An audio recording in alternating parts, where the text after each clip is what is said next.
തമിഴ്നാട്ടിലെ കന്യാകുമാരിയിൽ സ്ഥിതി ചെയ്യുന്ന ഒരു കടലോര കോട്ടയാണ് വട്ടക്കോട്ട. 18ാം നൂറ്റാണ്ടിൽ തിരുവിതാംകൂറിന്റെ സുരക്ഷാ സംവിധാനങ്ങളുടെ ഭാഗമായാണ് ഈ കോട്ട നിർമ്മിച്ചത്. 1741 ഡച്ച് ഓഫീസറായിരുന്ന യൂസ്റ്റേഷ്യസ് ഡെലിനോയുടെ മേൽനോട്ടത്തിൽ മാർത്താണ്ഡവർമ്മ മഹാരാജാവിന്റെ കാലത്താണ് ഈ കോട്ട പണിതത്. പൂർണ്ണമായും കരിങ്കല്ല് കൊണ്ടാണ് ഈ കോട്ട നിർമ്മിച്ചിരിക്കുന്നത്. ഭിത്തികൾക്ക് 25 അടി ഉയരവും 29 അടി കനവുമുണ്ട്. ഇതിൽ ആയുധപ്പുരകളും വാച്ച് ടവറും ഒരു കുളവുമുണ്ട്. കൂടാതെ 3 കൽമണ്ഡപങ്ങളും കോട്ടയ്ക്കുള്ളിലുണ്ട്.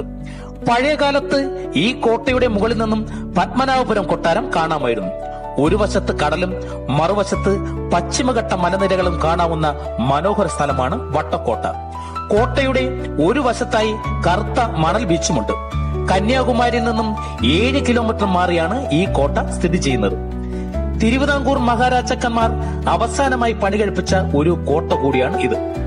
ഏകദേശം 3.5 ഏക്കറിന് പുറത്ത് വരുന്ന സ്ഥലത്ത് സ്ഥിതി ചെയ്യുന്ന വട്ടക്കോട്ട ഇന്ന് പുരാവസ്തു ഗവേഷണ വകുപ്പിന്റെ കീഴിലാണ്.